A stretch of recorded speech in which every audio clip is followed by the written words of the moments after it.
Assalamualaikum warahmatullahi wabarakatuh. Kami dari kelompok 3 ingin mempresentasikan ruang lingkup filsafat ilmu. Sebelumnya, perkenalkan nama saya Nur Afifah Novianti. Saya Dwi Larasati Cahyani. Dan saya Rizka Nur Fadilah.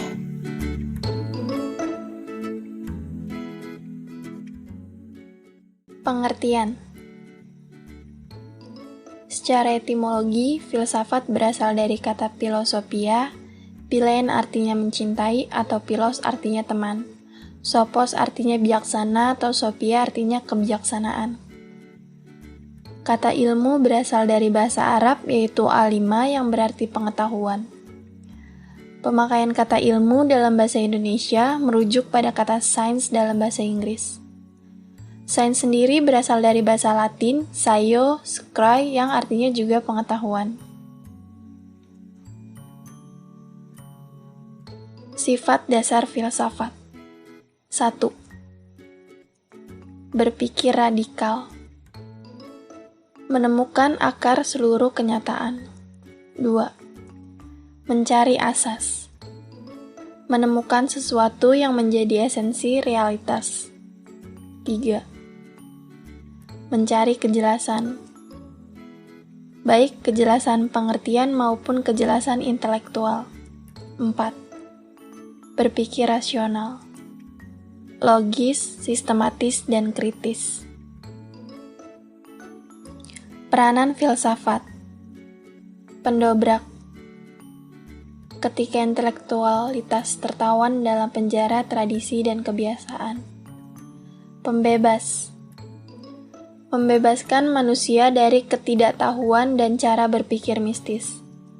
Pembimbing. Manusia menjadi rasional. Latar belakang lahirnya filsafat. Dari mitos menuju logos. Abad Yunani kuno dianggap sebagai titik tolak lahirnya filsafat. 4 hal yang melahirkan filsafat. Ketakjuban, ketidakpuasan, hasrat untuk bertanya, keraguan. Kesimpulan. Filsafat adalah ilmu pengetahuan yang menyelidiki segala sesuatu secara mendalam dengan mempergunakan akal sampai pada hakikatnya. Filsafat tidak mempersoalkan gejala-gejala atau fenomena, tetapi yang dicari adalah hakikat dari suatu fenomena. Ruang lingkup filsafat. Jadi, ruang lingkup filsafat itu sendiri adalah segala sesuatu lapangan pemikiran manusia yang benar amat luas atau komprehensif. Jadi, segala sesuatu yang mungkin ada dan benar-benar ada atau nyata, baik material konkret maupun material abstrak atau tidak terlihat. Ruang lingkup filsafat ilmu menurut para ahli. Menurut Peter Engels, yaitu 1. Ilmu mempunyai 4 bidang konsentrasi yang utama. 2. Telaah dan pembenaran mengenai proses penalaran dalam ilmu berikut strukturnya. 3. Telaah mengenai saling kaitan di antara berbagai ilmu. 4. Telaah mengenai akibat pengetahuan ilmiah bagi hal-hal yang berkaitan dengan penerapan dan pemahaman manusia. Dan menurut Cornelius Benjamin yaitu 1. Logika ilmu yang berlawanan dengan epistemologi ilmu.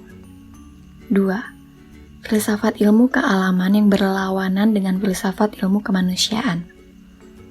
3. Filsafat ilmu yang berlawanan dengan telaah masalah filsafati dari sesuatu ilmu khusus. 4. Filsafat ilmu yang berlawanan dengan sejarah ilmu. Pendapat para ahli tentang ruang lingkup filsafat. 1.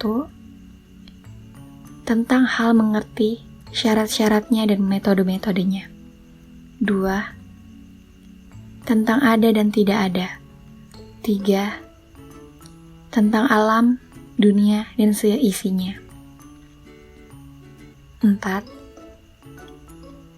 Menentukan apa yang baik dan buruk. 5.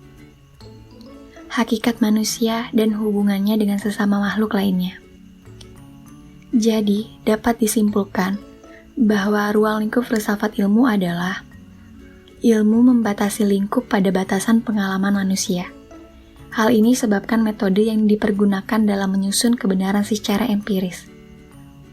Secara ontologis, ilmu membatasi diri pada pengkajian yang berada dalam lingkup pengalaman manusia. Ruang lingkup filsafat ilmu terutama diarahkan pada komponen-komponen yang menjadi tiang penyangga bagi eksistensi ilmu, yaitu ontologi, epistemologi, dan aksiologi.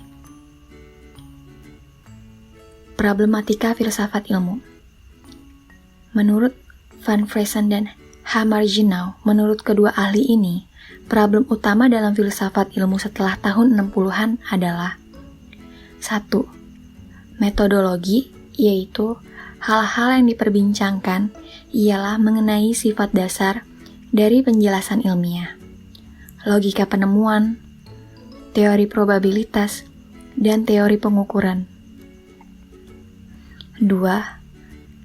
Landasan ilmu-ilmu, yaitu ilmu-ilmu empiris hendaknya melakukan penelitian mengenai landasannya dan mencapai suksesa seperti halnya landasan matematika. Dan 3. Ontologi, yaitu persoalan utama yang diperbincangkan ialah menyangkut konsep substansi, proses, waktu, ruang, kausalitas, hubungan budi dan materi, serta status dari entitas teoritis. Problematika filsafat ilmu. Victor Lenzen. Struktur ilmu yaitu metode dan bentuk pengetahuan ilmiah. Pentingnya ilmu bagi praktik dan pengetahuan tentang realitas. De Liang-ji diantaranya problem epistemologis tentang ilmu, problem metafisis tentang ilmu, problem metodologis tentang ilmu, problem logis tentang ilmu, problem etis tentang ilmu, dan problem estetis tentang ilmu. 3. Metode berpikir. Metode berpikir ini digunakan untuk memecahkan problema-problema filsafat. Di antaranya, yang pertama, ada deduksi. Deduksi merupakan suatu metode berpikir di mana suatu kesimpulan ditarik dari prinsip-prinsip umum dan kemudian diterapkan kepada semua yang bersifat khusus. Yang kedua, induksi. Induksi merupakan suatu metode berpikir di mana suatu kesimpulan ditarik dari prinsip khusus kemudian diterapkan kepada sesuatu yang bersifat umum.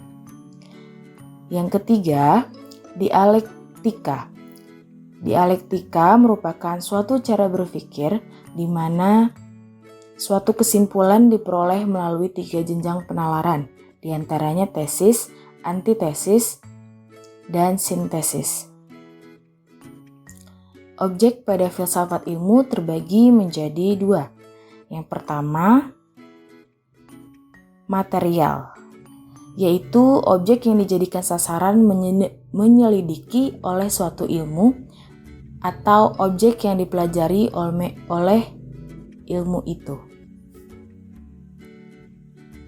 Yang kedua, formal, yaitu cara pendekatan yang dipakai atas objek material yang sedemikian khas sehingga mencirikan atau mengkhususkan bidang kegiatan yang bersangkutan. Manfaat filsafat ilmu diantaranya yang pertama, menyadarkan seorang ilmuwan agar tidak terjebak ke dalam pola pikir menara gading, yaitu hanya berpikir murni dalam bidangnya tanpa mengaitkannya dengan kenyataan yang ada di luar dirinya. Yang kedua, mengembangkan ilmu teknologi dan perindustrian dalam batasan nilai ontologis melalui paradigma ontologisme.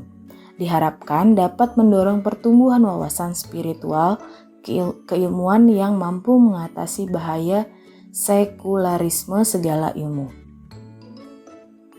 Aliran dalam ilmu ini dibagi menjadi 3. Yang pertama, Rasionalisme, yaitu aliran yang menyatakan bahwa akal adalah dasar kepastian pengetahuan. Pengetahuan yang benar diperoleh dan diukur dengan akal. Manusia memperoleh pengetahuan melalui kegiatan menangkap objek. Yang kedua, empirisme. Kata ini berasal dari kata Yunani, empirisko, artinya pengalaman.